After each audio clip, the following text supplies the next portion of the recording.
अस्सलामु अलैकुम। रमज़ान। एक बार मूसा अलैहिस्सलाम ने अल्लाह से पूछा कि या अल्लाह, जितना मैं आपके करीब हूँ, आपसे बात कर सकता हूँ, उतना कोई और करीब है?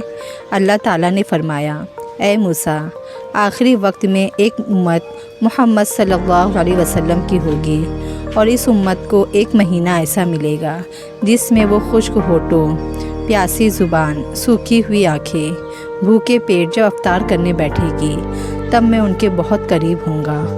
मूसा, तुम्हारे और मेरे दरमियान 70 पर्दों का फ़ासला है, लेकिन अफ्तार के वक्त उस उम्मत और मेरे दरमियान एक पर्दे का फ़ासला भी नहीं होगा, और जो दुआ वो मांगेंगी उसे कबूल करना मेरी ज़िम्मेदारी होगी।